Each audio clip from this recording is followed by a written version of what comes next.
اب وہ بندہ کہہ رہا ہے کہ انی اخاف اللہ، اے اللہ کے بندی میں اللہ سے ڈرنے والا ہوں، میں عام لوگوں کی طرح نہیں ہوں، میں گنہگاروں کی طرح نہیں ہوں، میرے اندر اللہ کا ڈر ہے، میرے اندر اللہ کا خوف ہے، میں نبی علیہ الصلوۃ والسلام کو ماننے والا ہوں، میں اسلام پر زندگی گزارنے والا ہوں، میں تیرے ساتھ خواہش کو پورا نہیں کر سکتا۔ ایسا جملہ جس کے زبان سے نکلے گا، ایسا کہہ کر جو زندگی گزارے گا، اللہ کے نبی علیہ الصلوۃ والسلام فرما رہے ہیں کہ اس کو بھی اللہ کے عرش کے سائے میں جگہ ملے گی۔ 5 لوگ ہو گئے، چھٹا آدمی جس کو اللہ کے نبی علیہ الصلوۃ والسلام نے فرمایا کہ اس کو بھی عرش کے سائے میں جگہ ملے گی، وہ چھٹا آدمی کون ہے؟ اللہ کے نبی علیہ الصلوۃ والسلام نے فرمایا رجل تصدق اخفاً حتی لا تعلم شمالہ ما انفق یمینہ۔ اللہ کے نبی علیہ الصلوۃ والسلام نے فرمایا وہ آدمی جو ایسا صدقہ کرنے والا، ایسا اللہ کے راستے میں خرچ کرنے والا، ایسا اللہ کے راستے میں مال کو دینے والا کہ سیدھا ہاتھ کیا خرچ کیا ہے، بایاں ہاتھ کیا خرچ کیا ہے، داہنا ہاتھ کیا خرچ کیا ہے، وہ بائیں ہاتھ کو خبر نہ پہنچے، بایاں ہاتھ کو خبر نہ پہنچے کہ داہنا ہاتھ کیا خرچ کیا ہے۔ ایسا آدمی، یعنی کہ کیا مطلب کہ اللہ کے راستے میں لوگوں کو بتانے کے لیے نہیں خرچ کر رہا، جو بھی مال خرچ کر رہا ہے، جو بھی دین کا کام کر رہا ہے وہ اللہ کے لیے کر رہا ہے۔ داہنا ہاتھ کیا خرچ کیا ہے وہ بائیں ہاتھ کو پتا نہیں چل رہا، ایسے آدمی کو اللہ تبارک و تعالی عرش کے سائے میں جگہ دیں گے۔ اب کیا بسا اوقات ایسا ہوتا ہے کہ چھپا کر خرچ کرنا افضل رہتا ہے، بسا اوقات ایسا رہتا ہے کہ دکھا کر خرچ کرنا افضل رہتا ہے، تو دونوں طریقوں کو جاننا۔ مثال کے طور پر اعلان ہوا کہ مسجد کی تعمیر ہو رہی ہے، مدرسے کے لیے چندہ چاہیے، دین کے کسی تقاضے کو پورا کرنے کے لیے چندہ چاہیے، پیسے چاہیے، مال کا تقاضا ہے، اب ایسے وقت میں چھپا کر دینا افضل نہیں ہے، اپنی نیت کو درست کرے، اپنی نیت میں اخلاص پیدا کرے، اللہ کے لیے عمل کرے، اب لوگوں کے سامنے پیسوں کو دے اور بتائے کہ میں اللہ کے راستے میں اتنا خرچ کر رہا ہوں۔ اس نیت سے دینا چاہیے کہ میرا دینے کی وجہ سے دوسرے بھی دینے والے بن جائے، جس کی وجہ سے دین کا فائدہ ہو، جس کی وجہ سے دین کا تقاضا پورا ہو سکے۔ اس نیت سے ایسے وقت میں لوگوں کے سامنے دکھا کر خرچ کرنا ہے، لیکن نیت اللہ ہی کے لیے ہونا چاہیے۔ بسا اوقات ایسا ہوتا ہے کہ چھپا کر خرچ کرنا افضل اور دکھا کر خرچ کرنا ناجائز ہو جاتا ہے۔ مثال کے طور پر کوئی آدمی آ کر معلوم ہوا کہ وہ محتاج ہے، حالانکہ اس کے پاس پہلے پیسے تھے، وہ مالدار تھا، اچھی حالت میں تھا، اب اس کی حالت بگڑ گئی ہے، اب وہ کسی کے سامنے ہاتھ نہیں پھیلا رہا، کسی کو سوال نہیں کر رہا، غریب ہو گیا ہے، محتاج ہو گیا ہے، روٹی تک کا محتاج ہو گیا ہے۔ اب لوگوں کے سامنے نہ بتائے کہ میں فلاں آدمی کو آج 1000 روپے دے کر آیا ہوں، میں آج فلاں آدمی کو 10,000 روپے دے کر آیا ہوں، یہ کہنا، یہ بتا کر خرچ کرنا یہ غلط ہے اور یہ اخلاص کے منافی ہے۔ لہٰذا ایسے وقت میں چھپا کر خرچ کرو۔ ہمارے بزرگان دین میں کتنے ایسے لوگ تھے کہ اللہ کے نبی علیہ الصلوۃ والسلام کے ماننے والے، صحابہ کو ماننے والے، راتوں کو خرچ کیا کرتے تھے اور 40 سال، 20 سال، 10 سال تک گھر کو راشن پہنچ رہا ہے، خبر نہیں کہ کون پہنچا رہا ہے۔ جب ان کا انتقال ہو گیا، اب راشن آنا بند ہو گیا، اب اناج آنا بند ہو گیا، تو سب کو معلوم ہوا کہ یہ زین العابدین تھے جو ہمارے گھروں میں اناج پہنچایا کرتے تھے۔ ایسے بزرگان دین گزرے ہیں، تو اپنے اندر اخلاص کو پیدا کرے۔ تو ایسا آدمی بھی کہ اپنا داہنا ہاتھ کیا خرچ کیا ہے وہ بائیں ہاتھ کو خبر نہیں، یہ آدمی بھی اللہ کے نبی علیہ الصلوۃ والسلام نے فرمایا اللہ کی اے سی کی ٹھنڈک اس کو ملے گی۔ عرش کا سایہ وہ اللہ کی اے سی ہے۔ اللہ کی اے سی کس کو چاہیے؟ وہ ان 7 آدمیوں سے ایک آدمی بن جائے، اس کو اللہ کی اے سی کی ٹھنڈک مل جائے گی، اللہ کا عرش کا سایہ مل جائے گا۔ اے سی سے بات سمجھ میں آئے گی، اے سی رہے گی تو ٹھنڈک رہے گی، اے سی رہے گی تو آدمی سکون محسوس کرے گا۔ ایسے ہی اللہ کی اے سی وہ عرش کا سایہ ہے۔ یہ 6 لوگ ہو گئے۔ 7واں آدمی کون ہے جس کو اللہ کے نبی علیہ الصلوۃ والسلام نے فرمایا کہ اللہ کے عرش کے سائے میں اس کو جگہ ملے گی؟ اللہ کے نبی نے 7ویں آدمی کے بارے میں فرمایا وَرَجُلٌ ذَكَرَ اللَّهَ خَالِيًا فَفَاضَتْ عَيْنَاهُ، ایسا آدمی کہ آدمی تنہائی میں رات کے وقت میں اللہ کو یاد کر رہا ہے، اللہ کے سامنے نماز پڑھ رہا ہے، نماز پڑھ کر ہاتھ اٹھا کر اللہ کو دعا کر رہا ہے، اللہ سے مغفرت طلب کر رہا ہے، اس حالت میں کہ اس کی آنکھوں سے آنسو جاری ہو رہے ہیں۔ اللہ کے نبی نے فرمایا کہ اس کو بھی عرش کے نیچے جگہ ملے گی۔ سب سے پہلی بات تو یہ ہے کہ تہجد کے وقت میں یہ نماز مراد ہے. تہجد کے وقت میں جو آدمی نماز پڑھتا ہے اس کے اندر ریاکاری نہیں ہوتی, اس کے اندر دکھاوا نہیں ہوتا, یہ بندہ اللہ کے لیے عبادت کرتا ہے. فرض نماز وہ ہے جو اللہ کے لیے کرنا ہے, مسجد میں ادا کرنا ہے, لوگوں کے لیے نہیں کرنا. اور یہ فرض قرض کی طرح ہے, اس کو ادا کرنا ضروری ہے. جب بندہ نفل نماز کو اللہ کی محبت میں اللہ کے لیے نیند کو قربان کر کر رات کو 4 بجے 3:30 بجے 4:30 بجے اپنی میٹھی نیند کو قربان کر کر اللہ کے سامنے نماز پڑھنے کے لیے کھڑا ہوتا ہے اور دعا کرتا ہے, اس حال میں کہ اس کی آنکھوں سے آنسو جاری ہو رہے ہیں, اللہ سے کہتا ہے کہ اے اللہ میری جوانی گناہوں میں گزر گئی, میری جوانی ماں باپ کی نافرمانی میں گزر گئی, میری جوانی نماز کو چھوڑنے میں گزر گئی. اے اللہ آج میں تجھ سے توبہ کرتا ہوں, استغفار کرتا ہوں کہ آج کے بعد سے میں گناہ نہیں کروں گا. اللہ کہیں گے کہ اے بندوں, اے کان کھول کر سن لو, تمہارے گناہ آسمان کے برابر ہو, تمہارے گناہ آسمان کو چھونے کے برابر ہو, اس سے مجھے کوئی فرق پڑنے والا نہیں ہے. تمہارے گناہوں سے بھی زیادہ میری رحمت اوپر آنے والی ہے, میں پوروں کے گناہوں کو معاف کر دوں گا. اللہ کے نبی علیہ الصلوۃ والسلام نے فرمایا تخطئون باللیل والنہار, حدیث قدسی ہے, اللہ کے نبی نے فرمایا, اللہ فرماتے ہیں تخطئون باللیل والنہار وانا اغفر الذنوب جميعا, دن میں تم گناہ کرتے ہو, رات میں تم گناہ کرتے ہو, نیکی کرنے کے لیے جاتے ہو تیرے سے گناہ ہو جاتا ہے, باہر جاتے ہو آنکھوں سے گناہ ہوتا ہے, باہر جاتے ہو کانوں سے گناہ ہوتا ہے, لیکن میری رحمت سے کبھی نا امید نہ ہونا, میرے سامنے آ کر توبہ مانگ لینا, میں تیرے گناہوں کو معاف کر دوں گا. اللہ کے نبی فرماتے ہیں, اللہ فرماتا ہے وَلَوْ بَلَغَتْ ذُنُوبُكَ كَأَنَانَ السَّمَاءِ, اللہ کہہ رہے کہ تیرے گناہ جمتے جمتے جمتے جمتے آسمان تک پہنچ جائے. لَوْ بَلَغَتْ ذُنُوبُكَ كَأَنَانَ السَّمَاءِ ثُمَّ اسْتَغْفَرْتَنِي فَغَفَرْتُ لَكَ فَلَا أُبَالِي, تیرے گناہ آسمان تک پہنچ جائے تو پھر مجھ سے مغفرت طلب کرے, میں تیرے پورے گناہوں کو معاف کر دوں گا. میں تیرے گناہوں کو معاف کرنے سے میری عزت میں کوئی کمی آنے والی نہیں ہے. اللہ کی ذات اتنی بڑی ہے. تو اللہ نوجوانی کی عبادت کو چاہتے ہیں. ایک بندہ بوڑھا ہونے کے بعد عبادت کرنا الگ بات ہے, لیکن نوجوانی میں جس کی عمر 18 سال 15 سال 20 سال 25 سال 30 سال 35 سال 40 سال 50 سال جو بھی ہو, اللہ کے سامنے آ کر اللہ کے لیے اللہ کے سامنے اللہ سے توبہ مانگتا ہے, اللہ خوش ہو جاتے ہیں. یہ بندے کے اندر گناہ کرنے کی طاقت ہے, یہ بندے کے اندر شراب پینے کی طاقت ہے, اس بندے کے اندر زنا کرنے کی طاقت ہے, اس بندے کے اندر چوری کرنے کی طاقت ہے. ان تمام چیزوں کو چھوڑ کر یہ بندہ میرے سامنے آ کر توبہ مانگ رہا ہے, عبادت کر رہا ہے, تو اللہ کہتے ہیں کہ میری عزت و جلالت کی قسم میں اس کے پورے گناہوں کو معاف کر دوں گا. اور ان 7 لوگوں کو اللہ تبارک و تعالی اپنے عرش کے سائے میں جگہ دیں گے. تو عرش کا سایہ معلوم کرنا ہے, اس لیے محسوس طریقے سے سمجھایا. گرمی کے زمانے میں جب بندہ اے سی رہنے والی مسجد میں آتا ہے, یا اے سی والے اے ٹی ایم کو جاتا ہے, یا اپنے گھر میں اے سی ڈالا ہے, 12 بجے 1 بجے کی 2 بجے کی گرمی میں رمضان کے مہینے میں دیکھے کہ کیسی گرمی تھی. آدمی گرمی میں سے اے سی میں آتا ہے تو دل کو سکون ملتا ہے کہ بھئی کتنا ٹھنڈا ہے, دل محسوس کر رہا ہے کہ اے سی دنیا کی اے سی سمجھ میں آ گئی. اللہ کی اے سی کو سمجھنا ہے, اللہ کی اے سی کو اس اے سی سے سمجھیے کہ اللہ تبارک و تعالیٰ اپنے اے سی میں جگہ دیں گے 7 لوگوں کو, جو ابھی بیان کیا گیا, یہ 7 لوگ اللہ کی اے سی میں رہیں گے. عرش کا سایہ کا مطلب اللہ کی اے سی, تو اس لیے اللہ کی اے سی میں جانا ہے تو ان 7 لوگوں میں سے کوئی ایک مجھے بننا ہے. میری جوانی عبادت میں گزرے, میں انصاف کا فیصلہ کروں, میرا دل مسجد میں اٹکا رہے, اور میں جب خرچ کروں تو دوسروں کو معلوم نہ ہو, اور کوئی لڑکی مجھے گناہ کی طرف بلائے تو میں اسے کہوں کہ میں اللہ سے ڈرنے والا ہوں, اور راتوں کے وقت میں اللہ کے سامنے کھڑے ہو کر رونے والا. ان تمام کو اللہ عرش کے سائے میں جگہ دیں گے.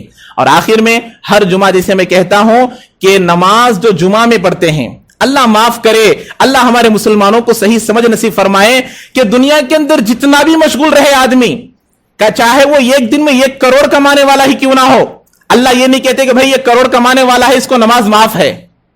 ہماری کمائی کیا ہے کوئی آدمی کہ روزانہ 1 لاکھ کمانے والا ہو؟ اللہ ہی نے تو ہاتھ دیا ہے, اللہ ہی ہمیں آنکھ دیا ہے, اللہ ہی ہمیں پیر دیا ہے. جو اللہ ہمیں نعمتیں دیا ہے وہ اللہ ہمارے سے نعمتیں چھین بھی سکتا ہے. تو اللہ نے جو نعمتیں دیے ہیں اس کی شکرانے میں, اللہ کی عبادت میں کبھی بھی نماز کو نہیں چھوڑنا چاہیے. صبح میں ہماری صبح 8 بجے, ہماری صبح 9 بجے, ہماری صبح 7:30 بجے کون سی ایسی چیز ہے جو نماز کو چھوڑ کر ہمیں سلا رہی ہے؟ تو نمازوں کی پابندی کرے. 5 وقت کی نماز ہر بالغ مرد عورت پر فرض ہے. ہم نماز نہیں پڑھ رہے تو یاد رکھو ہمارے جو بچے رہیں گے وہ آگے چل کر نمازی بنیں گے, اس کی کوئی گارنٹی نہیں ہے.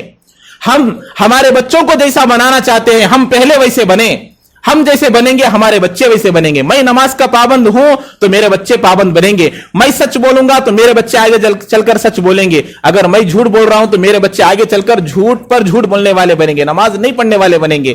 تو لہٰذا تمام لوگ 5 وقت کی نماز پابندی کے ساتھ پڑھنے کی کوشش کریں. اللہ تبارک و تعالی ہم تمام کو عمل کی توفیق نصیب فرمائے. جو حضرات سنتیں نہیں پڑھے سنتیں ادا فرما لیں.